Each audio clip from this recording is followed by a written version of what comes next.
नमस्कार दोस्तों। तो आज हम लोग बात करने वाले हैं ग्रुप डी की जो अभी भर्ती चल रही है। बहुत सारे लोग पेपर दे रहे होंगे, तो आप सबके मन में ये सवाल होगा कि ग्रुप डी में जॉब प्रोफाइल क्या है, काम क्या रहता है। तो इसके बारे में आज हम थोड़ी चर्चा करेंगे। मेरा सिलेक्शन 2018 आरआरबी 2018 में एनसीआर डिवीज़न इलाहाबाद में हुआ था।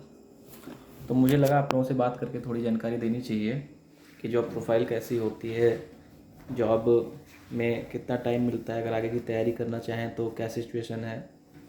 तो मैं आज उसके बारे में बात करूँगा। सबसे पहले आप लोगों को बता दें कि आप लोग पेपर देंगे। पेपर के बाद आप लोगों का फिजिकल होगा, जो भी मेरिट लिस्ट में आएगा उसका फिजिकल टेस्ट होगा। आप लोगों को 200 मीटर जो है दौड़ाया जाएगा। बालू की जो है बोरी 35 किलो की ले करके आप लोगों को दौड़ाया जाएगा और 1000 मीटर 1 किलोमीटर आप लोगों को दौड़ाएंगे।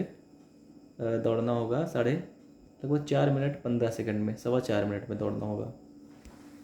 तो ये आपका फिजिकल होगा। उसके बाद में फिजिकल में आप पास हो जाएंगे, फिर आपका मेडिकल टेस्ट होगा।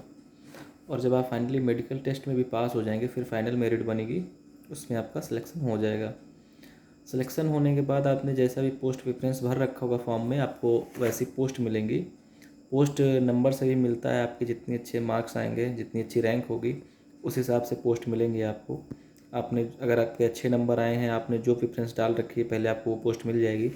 जैसे मेरा 2018 में सिलेक्शन हुआ था, तो मेरा नॉर्मलाइज स्कोर लगभग 95 नंबर था। तो मैंने पहले ही पोस्ट प्रेफरेंस दे रखी थी पॉइंट्समैन। ऑपरेटिंग डिपार्टमेंट में पॉइंट्समैन अच्छी पोस्ट होती है। इसमें डिपार्टमेंटल वैकेंसी ज़्यादा आती हैं, स्टेशन मास्टर, गुड्स गार्ड और कॉमर्शियल क्लर्क, टीटी। तो ये सारी भर्तियाँ होती रहती हैं इस वजह से। और पॉइंट्समैन की जॉब प्रोफाइल भी ठीक है, 8 घंटे की जॉब है और ज़्यादा हार्ड जॉब भी नहीं है। तो इसलिए मैंने पहली पॉइंट्समैन अपनी प्रेफरेंस डाली थी।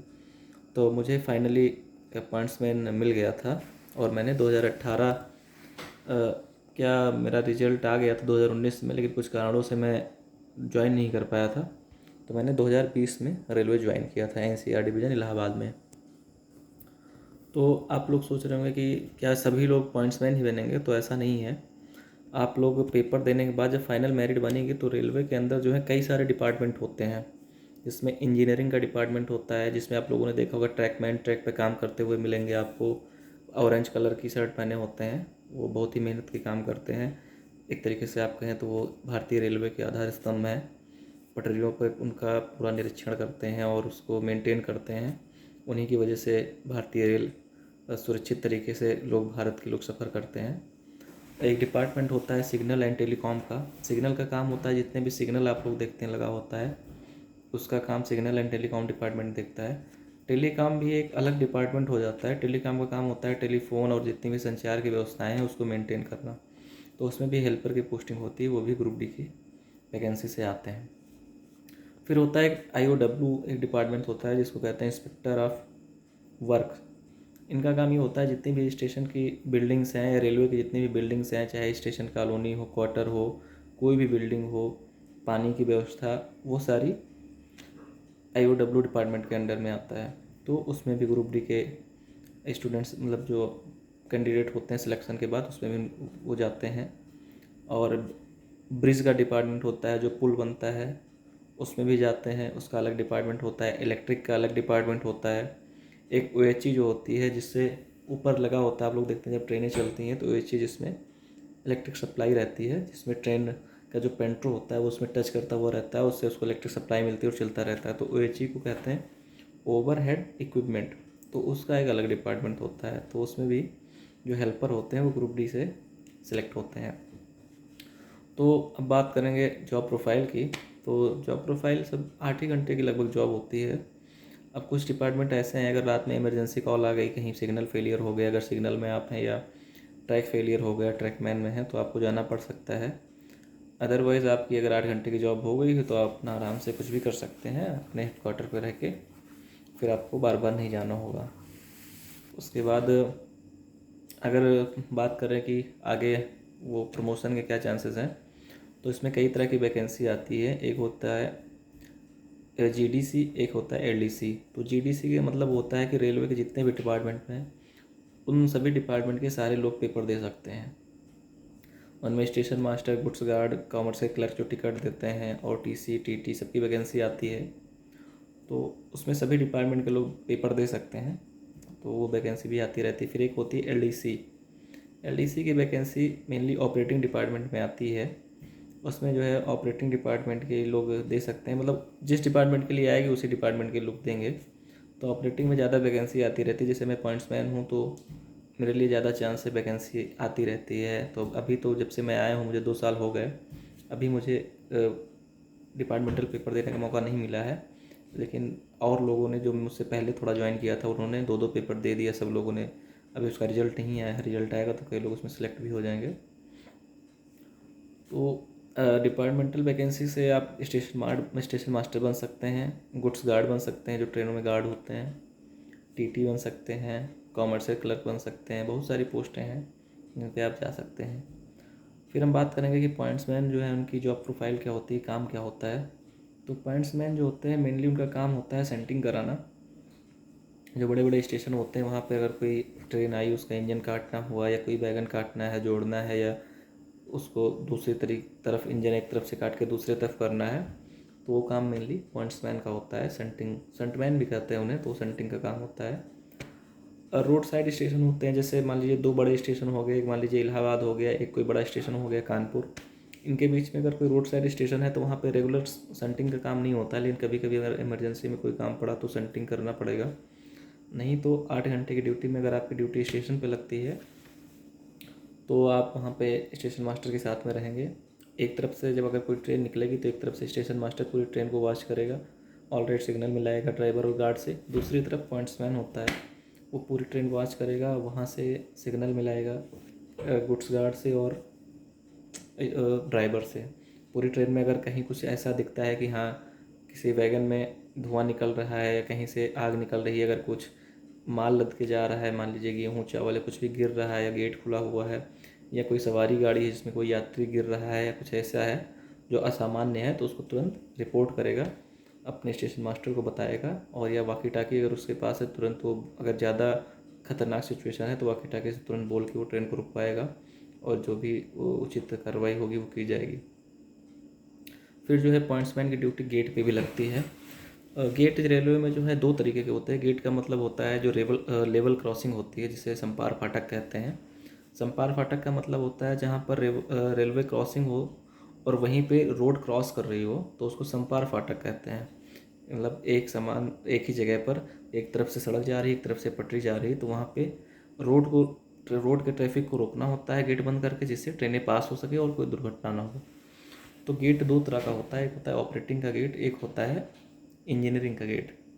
तो जो स्टेशन यार्ड में गेट होता है उसको ऑपरेटिंग का गेट कहते हैं। अब स्टेशन यार्ड का मतलब आप लोग कहेंगे क्या होता है, तो स्टेशन मास्टर के कंट्रोल में जितना एरिया होता है उसे उस स्टेशन का यार्ड कहते हैं। तो यार्ड का मतलब हो गया उस स्टेशन का जो भी अप साइड में आउटर सिग्नल हो और डाउन साइड में आउटर सिग्नल हो, सबसे बाहर का सिग्नल, उसके अंदर का एरिया। अगर उसमें कोई लेवल क्रॉसिंग पड़ती है तो वहाँ ऑपरेटिंग का पॉइंट्समैन ड्यूटी करेगा 8 घंटे की ड्यूटी। और एक गेट होता है ब्लॉक सेक्शन में। ब्लॉक सेक्शन का मतलब हो गया 2 स्टेशनों के बीच में जो जगह होती है लाइन, उसमें अगर कोई गेट होता है तो उसमें इंजीनियरिंग के ट्रैकमैन की ड्यूटी होती है, वो इंजीनियरिंग का गेट कहा जाता है। तो ऐसे 2 तरीके के गेट होते हैं और गेट पे ड्यूटी लगती है। तो आप सभी लोग उम्मीद है अच्छे से पेपर दे रहे होंगे। पेपर दे के आइए, रेलवे की जॉब अच्छी है, सेंट्रल गवर्नमेंट की जॉब है। 3% इंक्रीमेंट हर साल लगता रहता है। फिर आप लोग मेहनत करेंगे, डिपार्टमेंटल वैकेंसी से आगे प्रमोशन भी हो सकता है और एक अच्छी जॉब प्रोफाइल भी है। तो आज मैं आप लोगों को दिखाता हूँ थोड़ा। मेरी नाइट ड्यूटी है तो अभी ट्रेन नहीं थी कोई, तो मैंने कहा 10 मिनट में एक वीडियो बनाते हैं आप सभी लोगों के लिए। मैं दिखाता हूँ कि काम क्या होता है। तो अभी मैं आया हूँ यहाँ पे, अभी एक भी ट्रेन पास नहीं हुई जब से मैं आया हूँ। अभी रात में ट्रेनें निकलनी शुरू होंगी, राजधानी निकलती है रात में। तो ये देखिए यहाँ पे लगा हुआ है, ट्रेन आने वाली होती है तो स्टेशन मास्टर मुझे स्टेशन इन्फॉर्म करता है कि ट्रेन आ रही है और गेट बंद कर दीजिए। तो हम गेट बंद कर देते हैं, फिर गेट बंद करके सिग्नल दे देते हैं और स्टेशन मास्टर के सिग्नल को गेट को लॉक कर लेते हैं। लॉक करने के बाद गाड़ी थ्रो करते हैं तभी गाड़ी निकलेगी, बिना लॉक किए हुए गाड़ी नहीं निकलती है। एक रजिस्टर होता है जिसमें जो गाड़ियाँ बताते हैं मैं लिखता हूँ, उसके पास होने की टाइमिंग लिखी जाती है इसमें। ये झंडी होती है, झंडी हम लोग दिन में दिखाते हैं, रात के लिए टार्च होती है, वो टार्च रखी है, जब ट्रेन निकलेगी तो वॉच करेंगे। फिर एक ये पैनल लगा हुआ है। पैनल में जब गाड़ी आती है तो पैनल से पता चल जाता है कि गाड़ी कहाँ पे है। मान लीजिए पैनल ये ग्रीन हो गया सिग्नल, तो मतलब कि गाड़ी इस लाइन में आ रही है, अप लाइन में। अगर इधर का ग्रीन है तो मान लीजिए डाउन लाइन में गाड़ी आ रही है। और इसमें एक बजर भी बजने लगता है। गाड़ी जब 5 किलोमीटर दूर रहती है तो इसमें बजर बजने लगता है, बीप बीप की आवाज़ आती है। मतलब अलर्ट हो जाओ, देख लो अपना बाहर कुछ हो ना, कोई आदमी ना लाइन पे खड़ा हो, अपना इंश्योर कर लो, फिर अपना काम करते रहो। अभी दोस्तों अब मैं दिखाने आया हूँ आप लोगों को गेट बंद कैसे होता है। तो इसमें बटन लगी हुई हैं, इस बटन से गेट बंद कर लिया जाता है, इस बटन से गेट को खोला जाता है। और ये बटन होता है जब बंद हो जाए तो इसको दबा देने से सिग्नल जो है स्टेशन पे पहुंच जाता है, और वहाँ से स्टेशन मास्टर जो है गेट को लॉक कर लेते हैं। लॉक करने के बाद जब तक वो अनलॉक नहीं करेंगे गेट खुल नहीं सकता है, चाहे जो भी हो जाए। तो ये सुरक्षा की दृष्टि से बनाया गया है कि स्टेशन मास्टर के कंट्रोल में गेट रहता है मेनली। जब तक वो अनलॉक नहीं करते हैं तब तक गेट नहीं खुलता है। कई बार कई अराजक तत्व आ जाते हैं, ऐसे गेटमैन से बदतमीजी करने लगते हैं, ज़बरदस्ती गेट खुलवाने की कोशिश करते हैं। तो उस कंडीशन में कई बार मान लीजिए दबाव में आकर गेटमैन गेट खोलना भी चाहे तो भी नहीं खोल सकता है जब तक कि स्टेशन मास्टर गेट को अनलॉक नहीं करेंगे। तो एक संरक्षा के लिए बनाया जाता है ऐसा कि स्टेशन मास्टर ही गाड़ी पूरी कंट्रोल करता है, कौन सी ट्रेन कहाँ है, कहाँ पहुँचने वाली है, तो उसी के कंट्रोल में पूरा सिस्टम रहे। इस वजह से ये कंट्रोल भी स्टेशन मास्टर को दिया जाता है। बस यहाँ पे गेटमैन केवल इसको वहाँ से जब आदेश दिया जाता है तो गेट को खोल देता है, और जब आदेश मिलता है फिर गेट को बंद करके सिग्नल दे देता है। तो अभी प्रॉपर यहाँ पे गेट जो है ये बंद है, क्योंकि यहाँ पे ओवरब्रिज का काम चल रहा है, तो इस वजह से यहाँ पे गेट बंद चल रहा है फ़िलहाल। तो यही है जो प्रोफाइल। और आप लोग अच्छे से पेपर दीजिए, उम्मीद है आप लोगों की तैयारी बहुत अच्छी होगी। आप लोग पेपर अच्छे से दीजिए। आप सभी लोगों को बहुत बहुत शुभकामनाएं, और जल्द ही आप लोग सिलेक्ट होकर भारतीय रेलवे, भारतीय परिवार का हिस्सा बनिए और अपने देश की, भारतीय रेल की सेवा कीजिए। और इसी शुभकामनाओं के साथ मैं आज का सेशन के लिए विराम लेना चाहता हूँ। अगर आप लोगों को वीडियो अच्छा लगे तो आप लोग और लोगों को शेयर करें जो तैयारी कर रहे हैं। सैलरी की बात कर लें, लास्ट में मैंने सैलरी की बात नहीं की। तो सैलरी जो है इसमें 18,000 जो है बेसिक होता है, 1800 ग्रेड पे, और बेसिक जो है 18,000 होता है।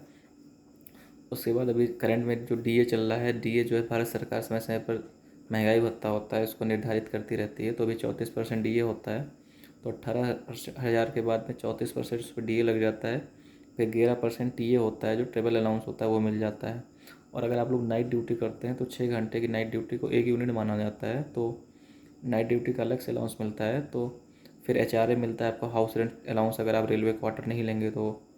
और सारा अलाउंस और ये सब मिल करके आपको करीब करीब 28-30 हज़ार रुपये सैलरी बन जाती है हर महीने में। फिर धीरे धीरे हर साल 3% इंक्रीमेंट होता रहता है।